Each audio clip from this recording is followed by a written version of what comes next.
It's 10 o'clock. This is Sky News at 10, our top story. New pictures claim to show the Princess of Wales out and about for the first time since her surgery. On the front line of Britain's housing crisis, Sky News goes to Hastings, where soaring prices and unaffordable rents are leaving vulnerable families homeless. Where you see other children their age have the houses, the properties, where they can just be kids. My kids can't just be kids, and that is what hurts me the most. Rishi Sunak keeps control for now, as almost all of the changes made by the Lords to his flagship Rwanda plan are overturned by MPs. The Israeli army takes control of Gaza's largest hospital, telling thousands of people to move south. Palestinian authorities describe the raid as a war crime.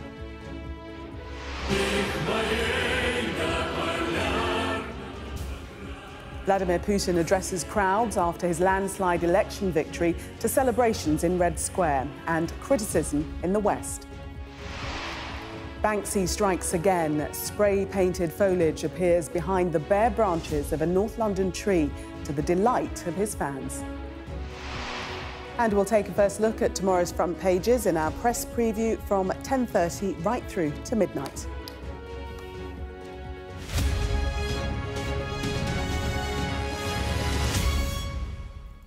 Good evening. New pictures claiming to show the Princess of Wales out and about for the first time since her abdominal surgery have been published tonight. The footage, released by the Sun newspaper, is said to show Kate at a farm shop in Windsor on Saturday, with her husband William at her side. Let's speak to our royal correspondent now, Rhiannon Mills. And Rhiannon, new pictures of the Princess of Wales looking relaxed and smiling after what's fair to say has been a difficult few weeks. It has, and I think the fact that these pictures are now going global is showing just how much interest there currently is in the Princess of Wales, and reflective of that ongoing debate, the conspiracy theories that we've seen being whipped up on social media, certainly in the last couple of weeks. So the video that has appeared on social media and some newspapers shows what appears to be the Princess of Wales alongside Prince William going to a farm shop on the Windsor estate. Of course, we now know that as a family, they live in Windsor. They moved there to make sure that they could be close to the children's schools. It's somewhere that they really enjoy living as a family unit.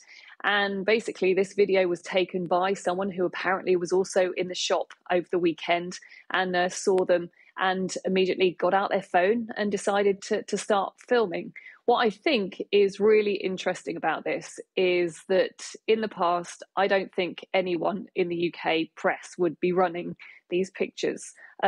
People have become so respectful.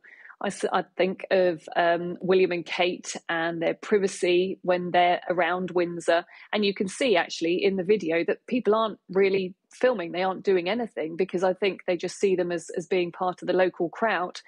But we are now in this situation where the papers are going to run this picture, where we're also showing it to you.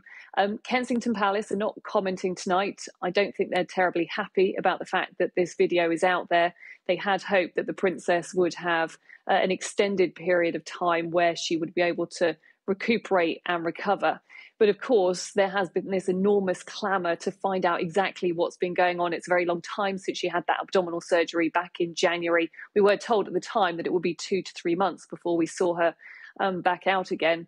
Of course, Kensington Palace would hope that they can have a good relationship with the media and say, look, don't run this stuff. However, I think what they have seen recently is that they can't control social media. They haven't been able to control the speculation, and also they can't control people when it comes to using their mobile phones as well. So yeah, tonight it appears that there is this new video of the Princess of Wales out with her husband, looking relaxed and smiling. And I think for some people that will be an element of reassurance that she is doing okay amidst all of the speculation and conspiracy theories that we've heard recently. OK, Rhiannon, thank you. Sky News has seen firsthand how the UK's housing crisis is affecting vulnerable families. No-fault eviction notices, a lack of affordable homes and overstretched councils are all factors causing real suffering and a lack of stability in society. In the first of our new series, Fault Lines, we explore some of the biggest issues facing Britain in this election year. Sky's people and politics correspondent Nick Martin has been to Hastings, a coastal town struggling to meet the accommodation needs of its population. Morning, Leah. Morning. I'm Phil, nice to meet you. 18-year-old Leah and her 14-month-old daughter Livia are about to be made homeless. Their landlord has issued them with a Section 21 eviction. It means it's not their fault. I lost it this weekend. I've searched everywhere. I've searched like hotel rooms, everything. Me and my mum were on the phone constantly. And if Leah wants a permanent place to call home, she's in for a shock. For a one-bedroom property, the average waiting time in Hastings is 4 years. For a two-bedroom, it's 5 years, and for a three-bedroom, it's 6 years. This is Hastings, a seaside town that sums up Britain's housing crisis. Soaring house prices, rising rents combined with low wages means demand has outstripped supply, and evictions are common. For a week, our cameras witnessed what it's like inside Hastings Council, which is spending a third of all of its budget paying for temporary accommodation. The problem is, there just aren't enough homes to go round. Today, there are 6 properties that are available to bid for. In comparison, there's about 1,500 households on the housing register. Single mum Chelsea has been living in temporary accommodation for a year. Her boys, 7-year-old Harley and 6-year-old Jessie, have a devastating muscle-wasting disease. Both will need wheelchairs soon as their illness progresses, and their home just isn't suitable. It's definitely going to be hard to find that suitable property that is big enough for both of these kids to live in. And it's not going to be just for now, it's got to be until they pass away. So, yeah. Goodness me. It's hard. Goodness me. Yeah. That's hard to say out loud. That's hard for me to hear. It is. Mm. I'm sorry, it is hard to talk about. Because you just worry that you're not going to give them the best life that they should have. This is a crisis with many parts, and the government says it's committed to delivering 300,000 new homes. But there are still more than 1 million people on housing waiting lists. So Hastings and other councils are buying back council houses they sold a generation ago. We can either keep going, spending £400, £500 a week on temporary accommodation, which just isn't good enough, or we can, bite the bullet and say, right, we need to get back into this, start building up our portfolio again. For people like Leah and her daughter, finding a place to call home could take years. Nick Martin, Sky News, Hastings. Rishi Sunak says he hopes to get the first asylum seekers' flight to Rwanda off the ground this spring, after MPs tonight rejected all the changes made by the Lords to the government's Rwanda legislation.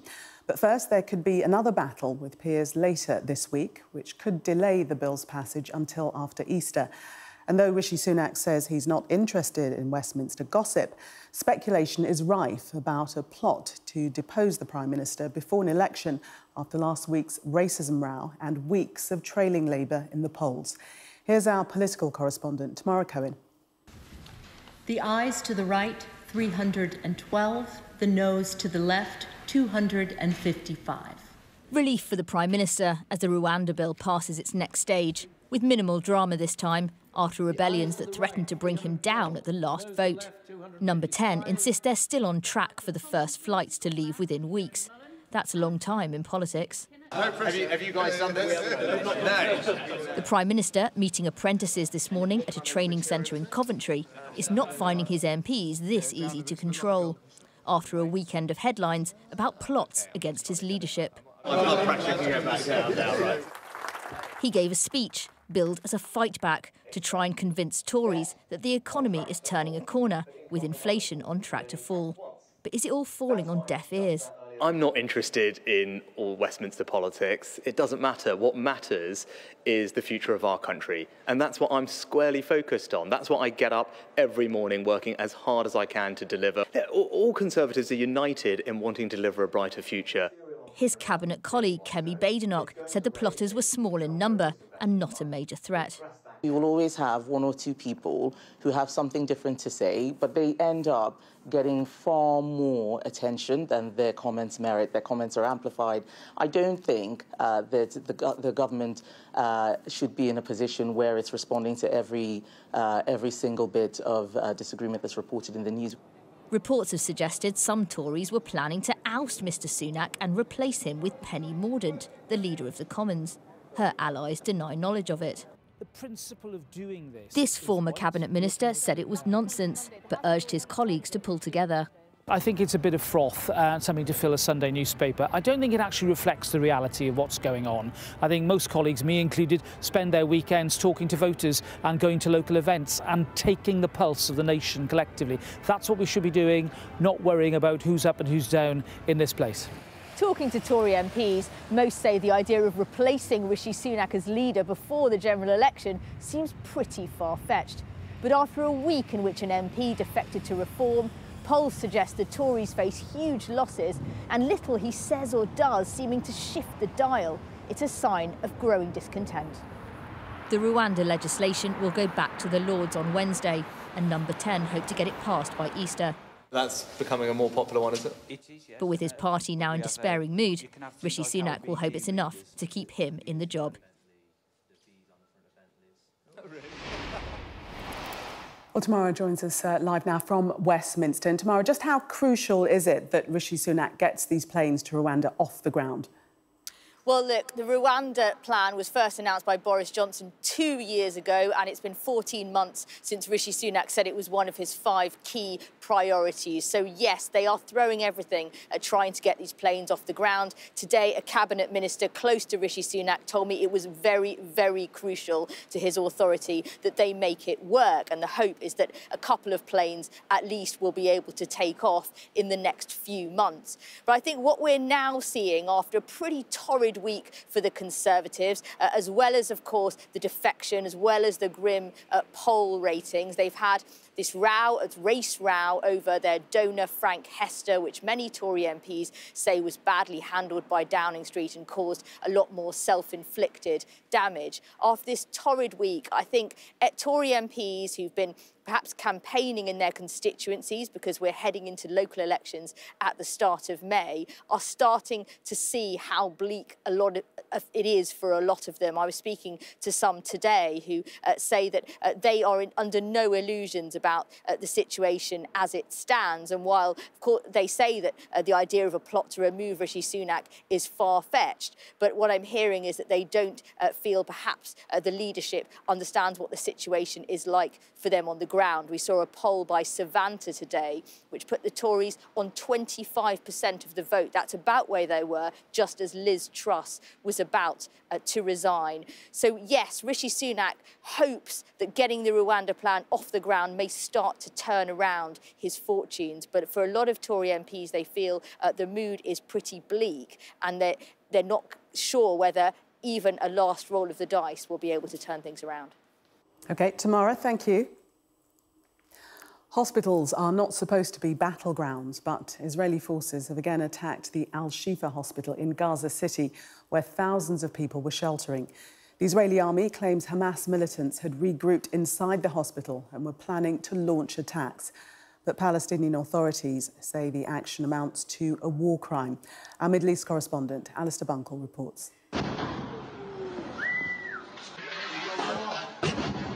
The Israeli operation started in the dark hours of Monday morning.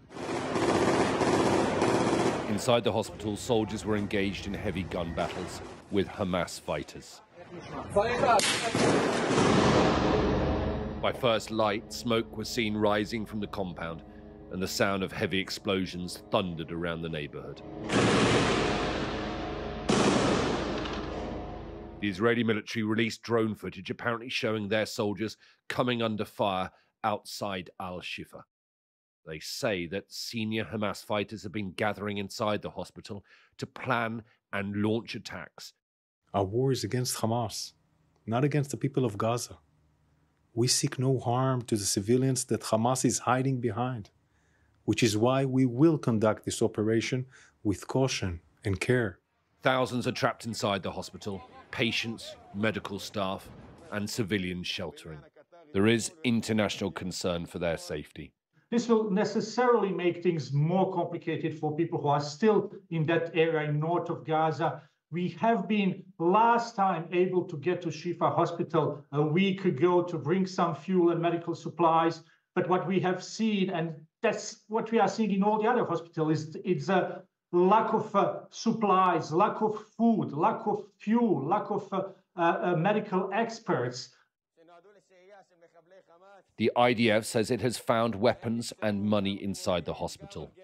Dozens of Hamas fighters have been reportedly killed and many more arrested.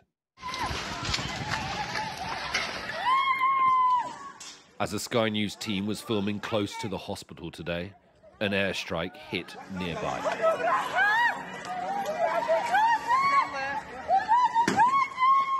This lady is left alone in the street, holding the body of her husband until help arrives.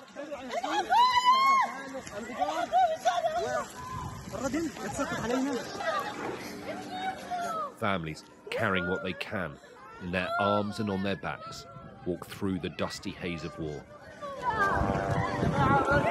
There seems little point in running when there is nowhere safe to run to. Alistair Bunkle, Sky News, in Jerusalem.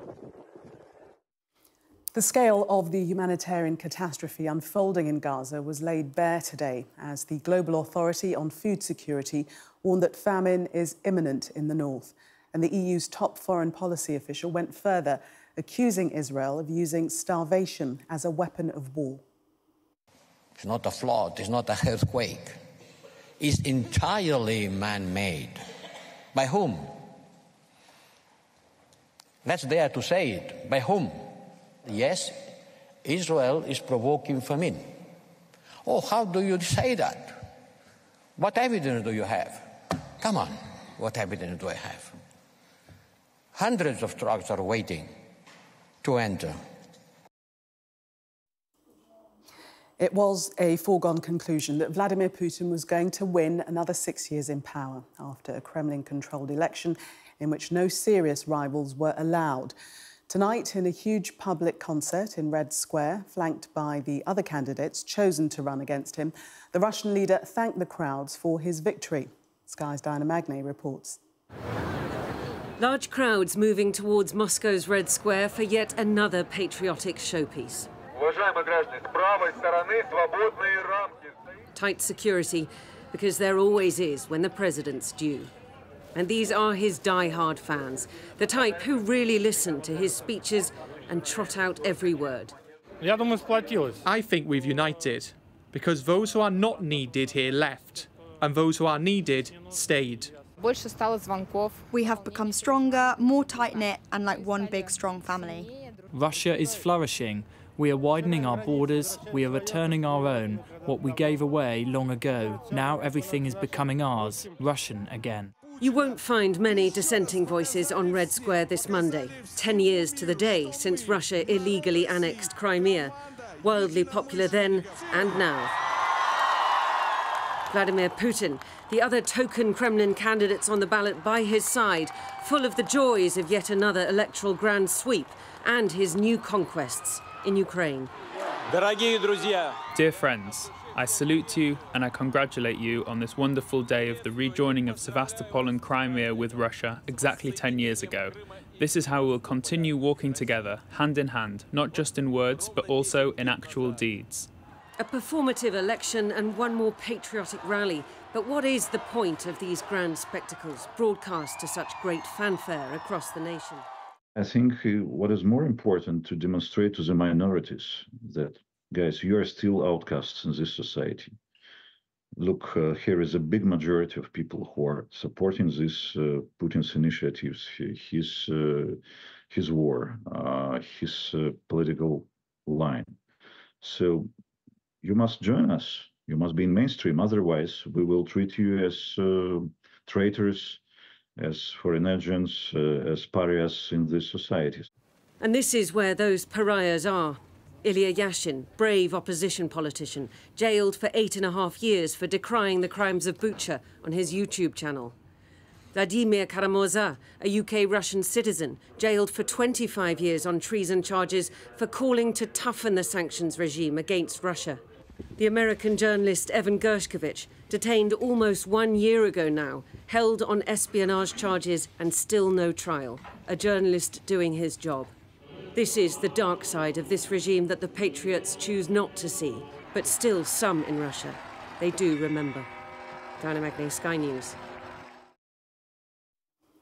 Nottingham Forest have been deducted 4 points for breaking the Premier League's financial rules. The penalty drops them into the relegation zone, with Luton moving up. The Premier League said Forest admitted breaching the rules by more than £34 million. The media regulator says GB News broke impartiality rules by using Conservative politicians as news presenters. Ofcom found that 2 episodes of Jacob Rees-Mogg's State of the Nation programme and 3 other programmes hosted by fellow Tories Esther McVey and Philip Davies did not present news with due impartiality. GB News said the ruling was a chilling development for broadcasters. Dame Laura Kenny has announced she's retiring from cycling. The 31-year-old won 5 Olympic gold medals across her career, making her the most decorated British female Olympian of all time. She's recently had 2 children and says it's now time to move on. Barack Obama has paid a courtesy visit to Downing Street today during a trip to London for his Obama Foundation. While the former president's visit prompted much speculation, he's understood to have been there in a personal capacity and not for a professional meeting. The River Test in Hampshire, one of only 200 chalk streams in the world, is under threat because of the amount of untreated waste being dumped there. Sewage fungus is suffocating aquatic life, killing tiny fish and threatening the river's entire ecosystem. Environmental campaigners and residents are up in arms at the decision by Southern Water. Sky's science correspondent Thomas Moore reports. The River Test in Hampshire, a rare chalk stream famed for its pure water. But this is raw, untreated human waste pouring into it from a sewage plant, and it's been going on for weeks.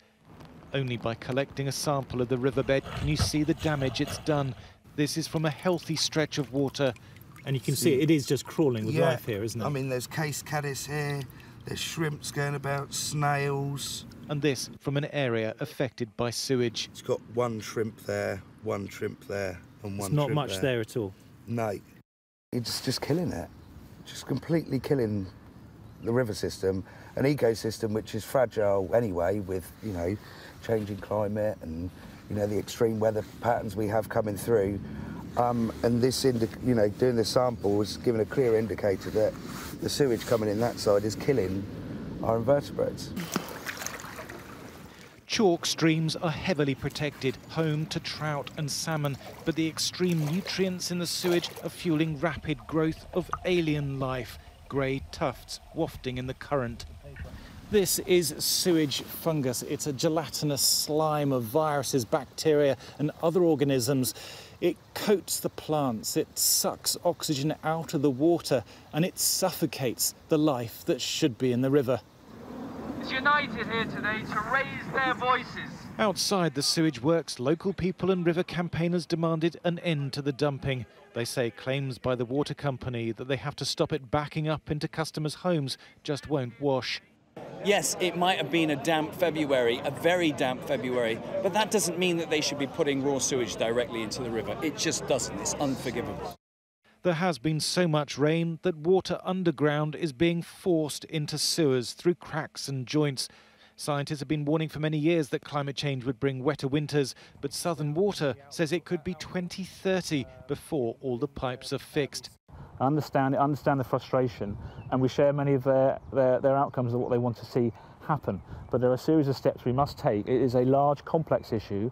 We are in some extreme conditions right now.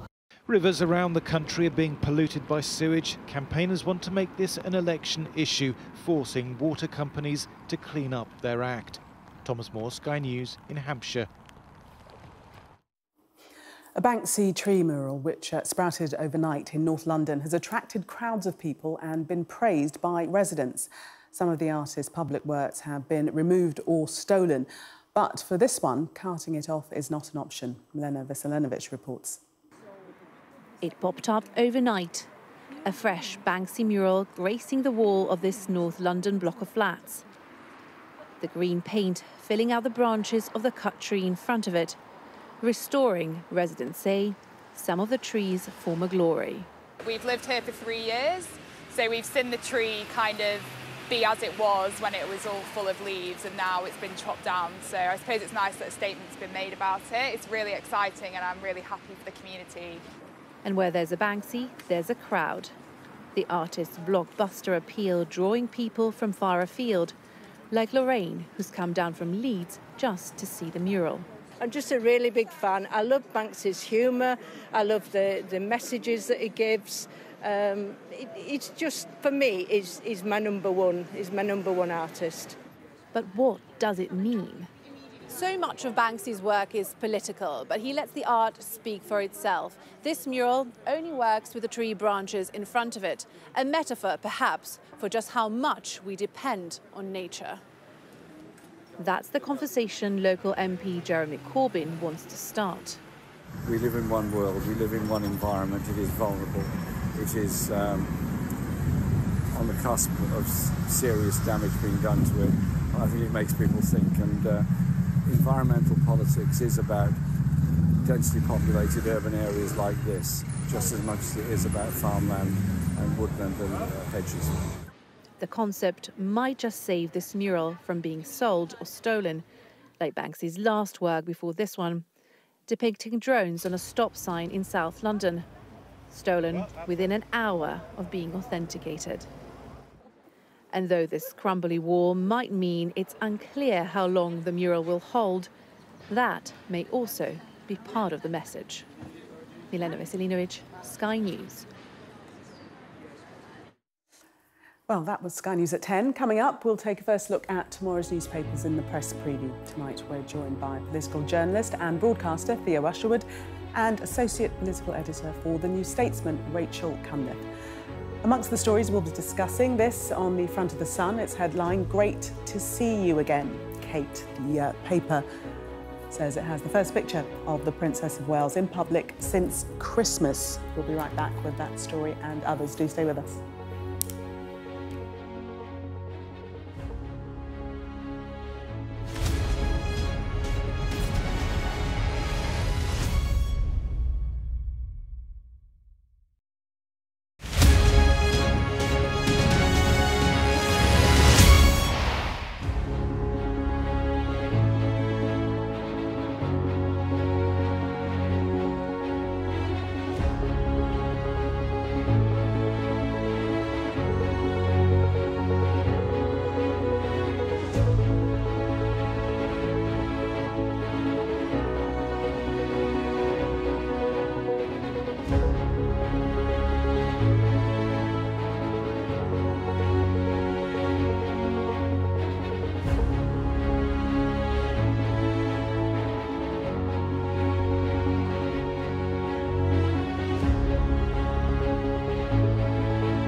welcome back. You're watching Sky News. In just a moment, the press preview.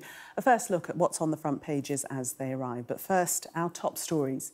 New pictures claim to show the Princess of Wales out and about for the first time since her surgery. Sky News has seen firsthand Britain's housing crisis, where soaring prices and unaffordable rents are leaving vulnerable families homeless.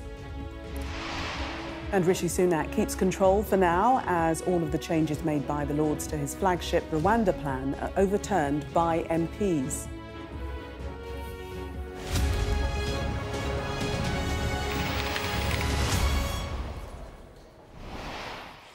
You are watching the press preview, a first look at what's on the front pages as they arrive. It's time to see what's making the headlines with the political journalist and broadcaster Theo Usherwood and the associate political editor for The New Statesman, Rachel Cunliffe. They'll be with us from now until just before midnight. So let's see what's on some of those front pages for you now. Well, The Sun leads with exclusive pictures of the Princess of Wales. She's been seen out and about for the first time since Christmas. That's also on the front of the Daily Mail.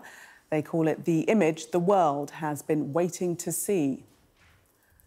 On the front of the Daily Express, the latest on Rwanda as Prime Minister Sunak confirms his commitment to the deportations timeline. The Telegraph has this vow from the Labour Party as Shadow Chancellor Rachel Reeves likened Britain's economic challenges to a 1979 moment. The Eye leads with a scandal they say could be bigger than PPI, as energy firms could be forced to pay out billions. The Metro reports on the popular celebrity diet regime that studies say doubles the risk of dying from heart disease. It also has a picture of the former US President Barack Obama, who popped into Downing Street today.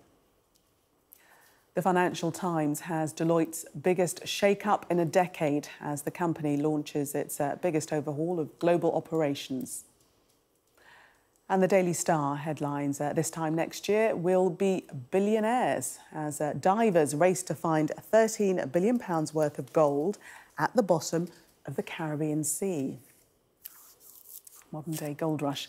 And remember that by scanning the QR code you'll see on screen during the programme, you can check out the front pages of tomorrow's newspapers while you watch us. And we are joined tonight by political journalist and broadcaster Theo Usherwood and the associate political editor for The New Statesman, Rachel Cunliffe. Welcome to you both. Shall we start with the picture we're told that everybody's been waiting for? The Sun front page. Great to see you again, Kate. The first time she's actually been seen since Christmas, Theo. The whole point of this photo should be to dispel any worries on social media or claims on social media, conspiracy theories. But as you said in your talk up, Gillian, and as Rhiannon said, it appears to show the Princess of Wales, or it's a photo that claims to show the Princess of Wales. It's a rather grainy photo of Kate and William out and about in a farm shop near Windsor. And I'd have thought if the whole purpose of any picture on the front page of The Sun, and it's also on the front page of the Daily Mail, the whole purpose would be to dispel any reason for any conspiracy theory. Now, that might But this isn't an official. This isn't an official. This is a bystander. I would have thought they would want to do something official. Now, of course, it's all a bit too late. This should have been done, or there should have been a way of doing this a few weeks ago. And of course, previously, the press offices and the press teams of the royal family would have relied on quite a convivial relationship with editors, newspaper editors, to ensure that things like this didn't get out of hand. But we live in the world of social media now, where things can very quickly spiral out of control. It has spiraled out of control, and now we have this picture. And of course, I'm sure it's a genuine picture, and the couple look to be enjoying themselves on a relaxing trip to their shop. But it's not necessarily the slam dunk, given how conspiracy theories spread on social media, that will put this all to bed, although, of course, the Mail and the Sun are hoping that it will be. Rachel, do you think that the palace should have issued an official photo by now? Is that what people want to allay their fears? I think the palace has really got this whole thing wrong from a comms perspective repeatedly. So there were all kinds of rumours swirling because she hadn't been seen for a number of months, even though we had been informed that she would be recovering until after Easter. Then they put out this Mother's Day picture, which was incredibly strange, and everyone sort of spotted all the Photoshop issues with it. The response from that was a tweet supposedly from the Princess of Wales, although we don't know who wrote that tweet, saying that she had done the photo editing. She obviously didn't take the picture because she's in the picture. Then we had a whole week of silence. Then we had The Sun running a story that she'd been spotted running a photo of her from months back. So she'd been spotted, but there were no pictures. Now we've got them running, and supposedly these are photos. As they said, it's very blurry, and if you wanted to suggest that perhaps that wasn't the Princess of Wales, I think there's enough blurriness in that photo to continue fueling. I think it's a grab from a video, actually, yes, that The Sun has put out. So maybe that accounts for the graininess. It doesn't do much to dispel suspicions that something very odd is going on. And the Kensington Palace response to the fact that this has really got out of control has been to go into bunker mentality and just shut down. And there are all kinds of outlandish theories. I completely understand why they wouldn't want to sort of credit any of them by coming out to actually deny them. But at this point, you can tell people around the world are asking what's going on, and they have no response whatsoever, which means that the gap, the void, is being filled by increasingly bizarre theories and grainy photos that just fuel suspicions rather than allaying them. So I really think Kensington Palace needs some comms help with all of this. But Thea, do you think she's entitled to her privacy? They've said that we're not going to see her until Easter. They can't legislate for members of the public taking grainy videos. You can still, the Princess of Wales can still have her privacy, absolutely, and she's perfectly entitled to that. Nobody for one moment would question that.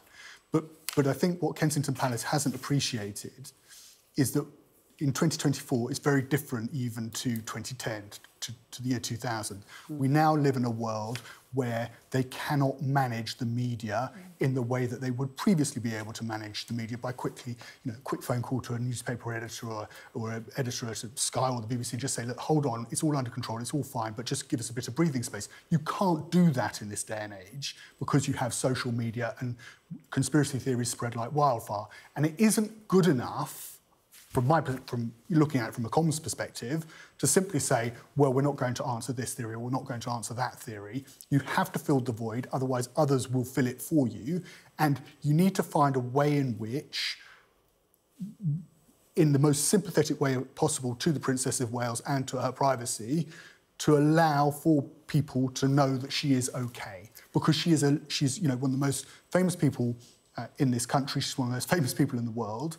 And the royal family, there is an element of it which is public property, and people want to know. There is a legitimate public interest. So you think their old mantra of never explain, never complain? It doesn't work nowadays. Gone. But they also already broke that by issuing the photo, which was an official royal photo distributed last week, which it turned out had been photoshopped, and there were all kinds of questions raised about exactly when that was taken. And I think if they hadn't released that, we could have continued with the line that she's recovering from a medical procedure, she's entitled to her privacy, everyone back off. But they released a photo that raised more questions than it answered, and now have tried to shut down the theories that were really sparked from that. And you can see on the Telegraph that they have really opened a can of worms. Yes, so we're coming to that. If they were trying to shut down conspiracy theories, not done a very good job of it. With a second royal portrait that's been manipulated, this on the front of the Daily Telegraph. Theo.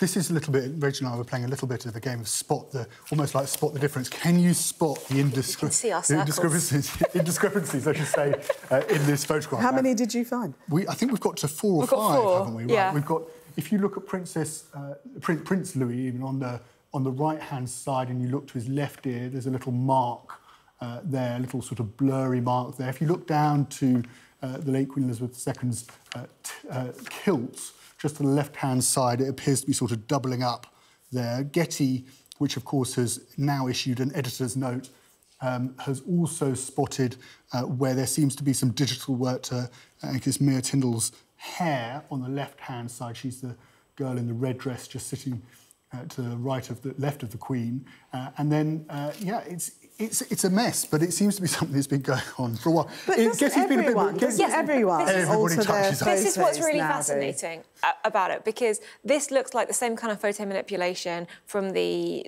Mother's Day photo, which is you've got a number of children, getting them to all smile and look cute at the same moment is hard. You take a whole load of photos, you take the best face of each child, and then you put them all together. And that's fine, and I'm sure lots of people do that. I have no idea how to do that, by the way, but, you know, cool trick if you can do it. The issue is that these photos have been submitted as part of the historical record, and they're not accurate, they're not genuine.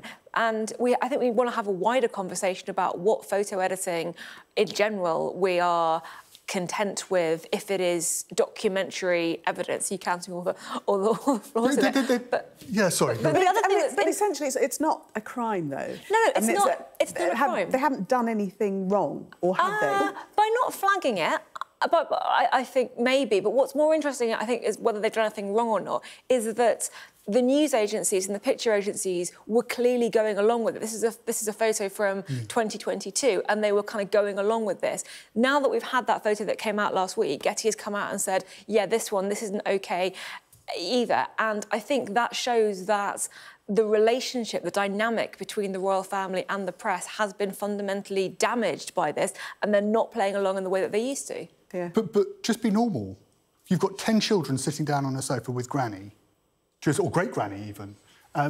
Why not just be normal and accept that of those 10 children, not all 10 are going to smile? At the exact same time. At the exact same time. It would be a magic trick. The public doesn't want them to be normal. They want them to be perfect. Well, then that's the problem with us, then, isn't it? But actually, the lesson of Queen Elizabeth II was she was everybody's grandmother. She was everybody's mother. She had that ability as the Queen to transcend the royal family and actually be one of us. That was the whole thing, not to be aloof and not to be lording it over us. That was her magic, as I remember it. And I don't understand why the palace can't perhaps take a leaf from her book and how she managed her image and her public relations, and just accept that that the royal family isn't perfect. It's just like us, and kids are going to scowl, kids are going to stick their tongues out, and they're not going to necessarily play ball, and just take a normal picture and issue that to the press. I think that would be a much better strategy. The thing is, I mean, this probably pictures. didn't just start happening with the Mother's Day photo. This has probably been going on for a very long time. We've only sort of probably got wise to it now. And this is what I mean about it showing a breakdown in relations between the palace and the press, that behaviour that was clearly accepted by news outlets, whether it was because they were accepted it while Queen Elizabeth was still alive or whether there's something else going on. Now it isn't, and I think you've seen that as well with the foreign press reporting on all kinds of stories that I don't think they would have done a couple of years ago. Something has changed as a result of the scandal. And I think the sooner Kensington Palace realises that and kind of gets on board and gets a new comms strategy, the better it will be for them. Last royal story. The Daily Mail, Harry and Meghan, they've been downgraded by the palace. How so, Theo? Well, they were listed as official royals, but there was, according to the Daily Mail, they were vanished completely from the website for about half an hour earlier on today, and then they reappeared after half an hour. They hadn't completely vanished, but they reappeared and replaced with a significantly smaller joint biography at the very bottom of the page, below none other than the Duke of York, and that is their fate now. They are below the Duke of York in the pecking order, and the Mail's asking why it's taken so long, given their outrage at the way Harry and Meghan have behaved, for them to be demoted on the palace website. And of course, I guess it's their, to be fair to the Mail, they haven't got the big scoop with the Sun have got, so they need to find something different, and they've gone with this. Can you imagine being in the room where they discuss, we should probably downgrade Harry and Meghan, how should we do it? If you take them off the website, there'll be conspiracy theories. What if we put them on the website, but a joint one? How big should the text be? Should it be above Prince Andrew? They have meetings about this. Yeah. Does that not seem incredibly surreal to you? The Mail is saying that they've been included, this is Meghan and Harry, on the website, despite growing public anger at their inclusion. I mean, I wasn't angry about it. Were you angry about it? I didn't even know that they were on the website. I think if you are the kind of person who routinely refreshes the royal website to see in which order the royals are listed, you probably have some other things going on in your life. Yes. Yeah. they needed something, and you can imagine, talking of meetings, you can imagine perhaps an editorial meeting in the Daily Mail when they realised that they hadn't got the big scoop. Yes. And what are they? How are they going to fill the void? And how could they put that photo on the front page but without the exclusive story? So I think Theo's absolutely right. It's a way to use that photo and Royal downplay. Special 2. Theo and Rachel, thank you very much for the moment. We're going to take a break. Coming up, we'll discuss more of the stories making tomorrow's newspapers, including this on the front page of the FT. Biden pushed Netanyahu call as tension rises. Do stay with us for more.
These last few years have seen some huge stories.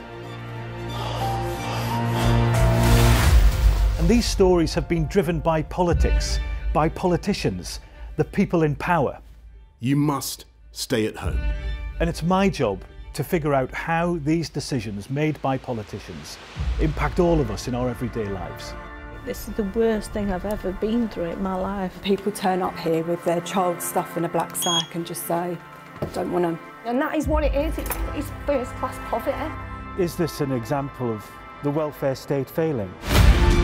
We take you to the heart of the stories that shape our world.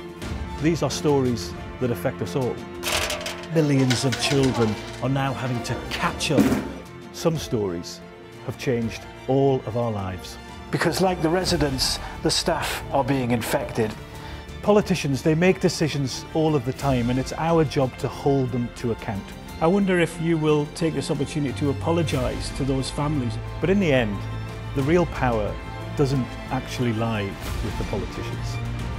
The real power lies with the people.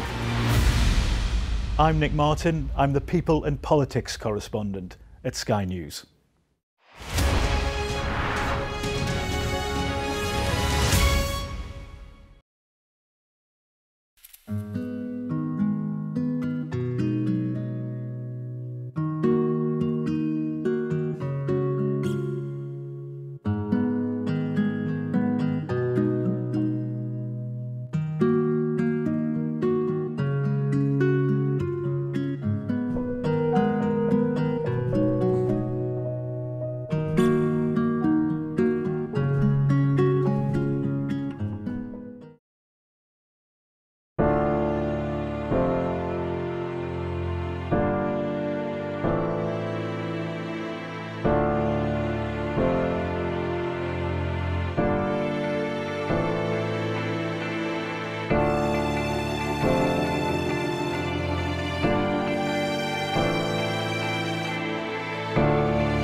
Welcome back. You are watching the press preview. Still with me, political journalist and broadcaster Theo Usherwood and the associate political editor for The New Statesman, Rachel Cunliffe.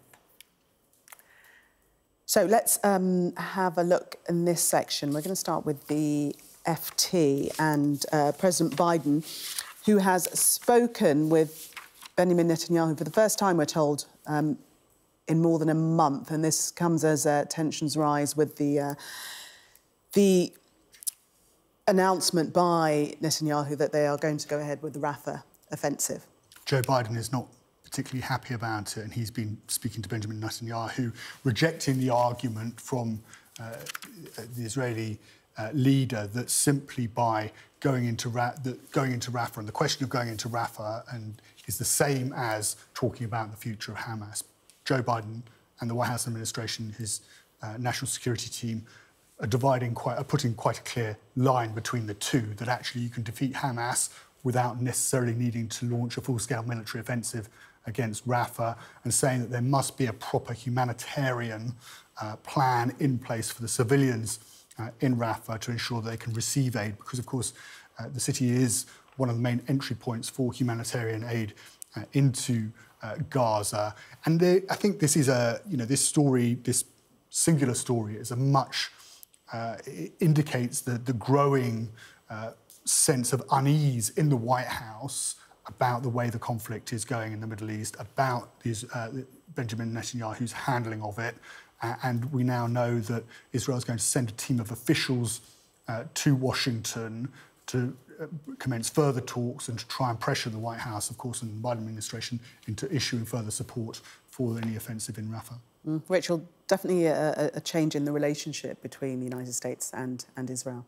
We have seen over the past month or so the deterioration of the relationship between Biden and Netanyahu. As I said, it's been a month since they spoke. And the other thing that I think is notable is that last week the Senate Majority Leader Chuck Schumer called for fresh elections in Israel, and Biden here is praising that speech, said it was a good speech in quintessentially Biden terms, and that has obviously angered Netanyahu and angered Israel. But it is part of the sort of continuing trend towards Western leaders who were very supportive of Israel's right to defend itself after October 7th and remain supportive of Israel's right to defend itself, looking at what has happened subsequently, looking at the civilian death toll, looking at the humanitarian crisis, the famine, and trying to exert pressure